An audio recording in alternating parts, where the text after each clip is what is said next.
अस्सलाम वालेकुम स्टूडेंट्स।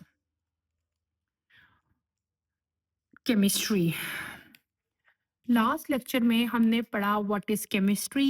फिर केमिस्ट्री की ब्रांचेस मैंने आपको पढ़ाई और हमने फर्स्ट 5 ब्रांचेस जो है वो स्टडी कर ली थी। ठीक है, आज बेटे हम नेक्स्ट ब्रांच जो है वो स्टार्ट करेंगे। नेक्स्ट ब्रांच जो है हमारी that is biochemistry. It is a branch of chemistry in which we understand life through chemical processes. It is a study of chemical substances and vital processes occurring in living organisms.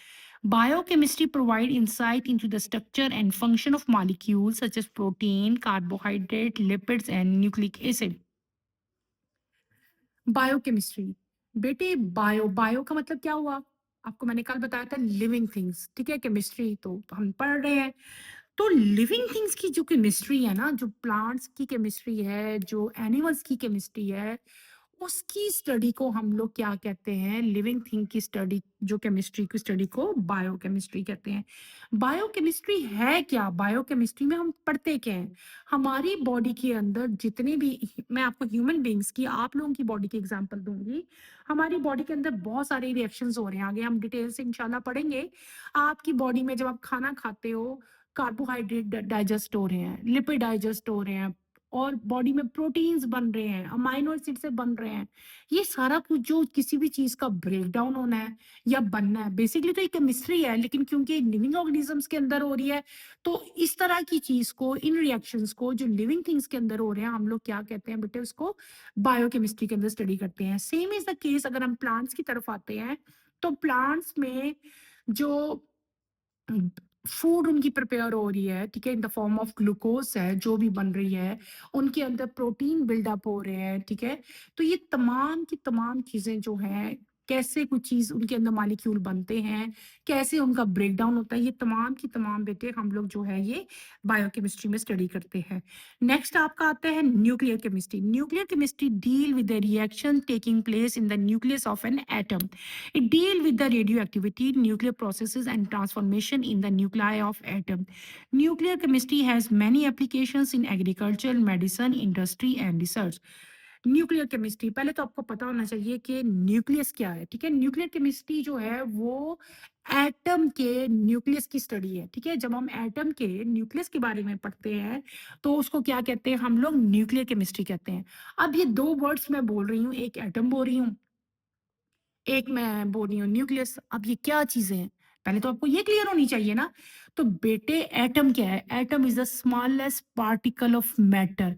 Matter का सबसे छोटा particle, सबसे छोटा जर्रा, which can not be further divided, जो मजीद divide नहीं हो सकता।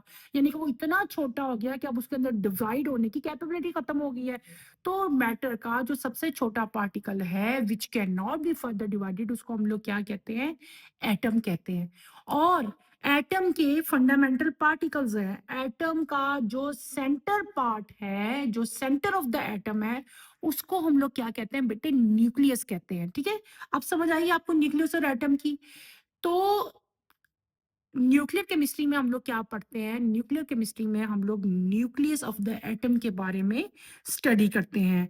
इट डील्स, इसके स्कोप्स क्या हैं, ये आगे जाके फर्दर क्या इसकी एप्लीकेशंस हैं, ये हमें कहाँ कहाँ हेल्प आउट करता है बेटे? न्यूक्लियर प्रोसेस, जितने न्यूक्लियर प्रोसेस हो रहे हैं उसमें आपके बाइनरी फिजन रिएक्शन है, आपने एटॉमिक बॉम्ब का नाम सुना होगा, वो भी उसमें भी न्यूक्लियर रिएक्शंस होते हैं। जो ट्रांसफॉर्मेशन हो रही है एटम्स के अंदर न्यूक्लियस की, एग्रीकल्चर में जो है न्यूक्लियर केमिस्ट्री बहुत ज़्यादा जो है वो हेल्प आउट है। रोज़ रोज़ जो है वो नई से नई जो है इंडस्ट्री में जो है रिसर्च होती है। ये सारी की सारी हम लोग न्यूक्लियर केमिस्ट्री के अंदर स्टडी करते हैं। नेक्स्ट आपका आता है polymer chemistry. Polymer are large molecules made by linking together a series of building blocks. Polymer chemistry focuses on the properties, structure, and synthesis of polymers and macromolecules. Many materials present in the living organism, including protein, cellulose, and nucleic acid, are naturally occurring polymers. Polymer नाम से पता चल रहा है, वो chemistry जिसमें हम लोग पॉलीमर्स के बारे में स्टडी करेंगे, उसको पॉलीमर केमिस्ट्री कहेंगे। ये तो सिंपल डेफिनेशन होगी। ठीक है ना? ये तो आपने एज़ इट इज़ लिख दी, लेकिन इसको समझने के लिए आपको क्या चीज़ समझनी पड़ेगी? आपको समझना पहले पड़ेगा व्हाट इज़ पॉलीमर? पॉलीमर क्या है, ठीक है? तो पॉलीमर जो है ये लार्ज मॉलिक्यूल्स के ब्लॉक्स हैं, ठीक है? They are the building blocks of, ये बिल्डिंग ब्लॉक्स हैं। बिल्डिंग ब्लॉक का मतलब जैसे जैसे मैं आपको एग्ज़ाम्पल दे सकती हूँ कि जैसे ब्रिक्स हैं, ईंटें हैं, वो बिल्डिंग ब्लॉक हैं, घरों की, होम्स की। ईंटों के बगैर, ब्रिक्स के बगैर तो घर नहीं ना बन सकते। इसी तरह पॉलीमर्स के बगैर जो हैं, लार्ज मॉलिक्यूल जो हैं, वो हमारी बॉडी में जो बन रहे हैं, प्रोटीन्स हैं, इनकी कॉमन एग्ज़ाम्पल है, वो नहीं बन सकते। तो पॉलीमर जो हैं बेटे, ये बिल्डिंग ब्लॉक्स हैं किस चीज़ के? मैक्रो मॉलिक्यूल्स के। हमारी बॉडी में जितने बड़े-बड़े मॉलिक्यूल्स बन रहे हैं, वो किसकी वजह से बनते हैं? जब बहुत सारे पॉलीमर्स आके इकट्ठे जुड़ जाते हैं ना एक जगह पे, तो जो है मैक्रो मॉलिक्यूल्स बनते हैं। और जब भी हम केमिस्ट्री में पॉलीमर्स की स्टडी करेंगे तो हम इसको क्या कहेंगे? पॉलीमर केमिस्ट्री कहेंगे। पॉलीमर केमिस्ट्री जो है ये मतलब इसमें हम क्या-क्या स्टडी करते हैं? प्रोटीन्स के बारे में, सेलुलोज, न्यूक्लिक एसिड, ये सारे के सारे जो हैं, ये एग्ज़ाम्पल्स हैं जो नेचुरली अकरिंग पॉलीमर है ना, लिविंग ऑर्गेनिज़्म के अंदर जो हमारे जो लिविंग ऑर्गेनिज़्म है, एनिमल्स हो सकते हैं, ह्यूमन बीइंग्स हो सकते हैं, प्लांट्स हो सकते हैं, तो इनके अंदर नेचुरली का मतलब होता है जो अल्लाह ताला ने बनाए हैं, जो पहले से उनके अंदर मौजूद हैं। क्या? पॉलीमर्स, ठीक है? तो natural occurring polymers living organism के अंदर कौन-कौन से हैं बेटे? Proteins, cellulose and nucleic acid, ये नेचुरल अकरिंग पॉलीमर्स हैं। ये पॉलीमर्स की एग्जांपल्स हैं। कौन-कौन सी? Protein, cellulose and nucleic acid. Next आपका आता है geochemistry. Geo mean earth, geo mean earth, ज़मीन। ज़मीन की केमिस्ट्री जब हम पढ़ेंगे ना तो उसको हम जियोकेमिस्ट्री कहेंगे। The study of chemical composition of earth and resources and mineral is called geochemistry. Apart from its use in minerals exploration, geochemical mapping today has application in environmental monitoring, forestry and medical research. जमीन के अंदर क्या है? ज़मीन के अंदर कौन-कौन से मिनरल्स हैं? क्या सोर्सेज़ हैं? किस सोर्स से, किस जगह से, किस चीज़ से कौन-सा मिनरल निकल रहा है? तो ज़मीन की जब केमिस्ट्री को, ज़मीन के अंदर जो केमिकल रिएक्शंस हो रहे हैं, उनको जब हम स्टडी करेंगे, तो हम उसको जियोकेमिस्ट्री के अंदर स्टडी करेंगे, ठीक है? इससे हमें मिनरल्स को एक्सप्लोर करने में, ठीक है, बहुत हेल्प मिल रही है और इसकी एप्लीकेशन की वजह से हमें फॉरेस्ट को मेडिकल रिसर्च में जो है वो बहुत ज़्यादा जो है हेल्प मिल रही है। नेक्स्ट फील्ड आपकी आती है बेटे medicinal chemistry. In this branch of chemistry the chemist try to design and synthesize medicine और drugs which are beneficial for mankind. It include the discovery, delivery, absorption and metabolism of drugs in human body। Medicinal chemistry, इस branch में chemist, ठीक है, chemist जो हैं वो क्या करते हैं बेटे? केमिस्ट जो हैं वो नई से नई ड्रग्स मतलब मेडिसिन जो है वो बनाते हैं जो कि इंसान के लिए बहुत हेल्पफुल है, हमें बीमारियों से बचाती हैं ये ड्रग्स। और इसकी वजह से डिलीवर करना, मेडिसिन बनाना, मेडिसिन को डिलीवर करना हमारी बॉडी में, वो कैसे एब्जॉर्ब होंगी बॉडी में जाके, उनका क्या रिएक्शन होगा, कौन सी ड्रग किस बीमारी के खिलाफ जो है वो अटैक करेगी, कौन सी डिजीज के खिलाफ कौन सी ड्रग लेनी है आपने, ये सारा कुछ जो है ना हम लोग मेडिसिनल केमिस्ट्री में जो है वो स्टडी करते हैं। लास्ट ब्रांच आपकी आती है एस्ट्रोकेमिस्ट्री। एस्ट्रो मीन स्टार्स, नाम से पता चल रहा है।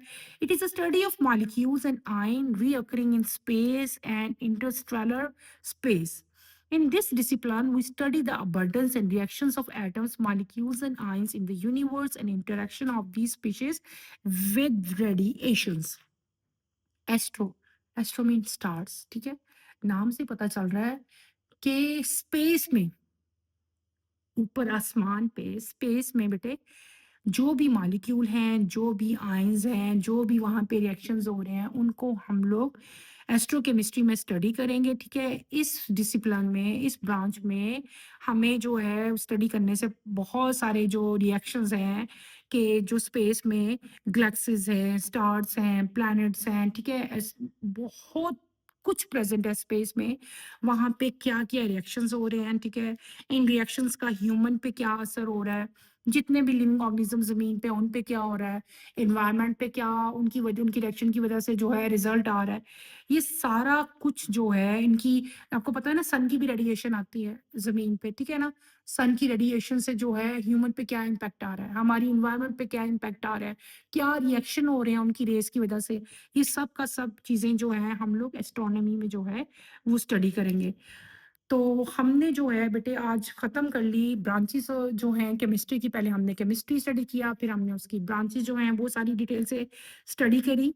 तो आप लोगों ने इसकी ब्रांचेस जो हैं इनको अच्छी तरह स्टडी करना है। इसमें कोई भी प्रॉब्लम, कोई भी कन्फ्यूजन हुई तो आप लोगों ने मेरे से पूछना है। इन ब्रांचेस में कोई ऐसी डेफिनेशन नहीं है कि जो मैं आपको अलग से जो है डिक्टेट करवाती या लिखवाती। ये बुक में ही बहुत डिटेल से आपको दी हुई है, आपने ऐसे ही याद कर लेनी है। इंशाल्लाह कल हम नेक्स्ट टॉपिक अपना जो स्टेट्स ऑफ मैटर है वो स्टार्ट करेंगे। तो आज के लिए इतना ही है, इसे आपने अच्छी तरह से जो है वो लर्न करके आना है। अल्लाह हाफ़िज़।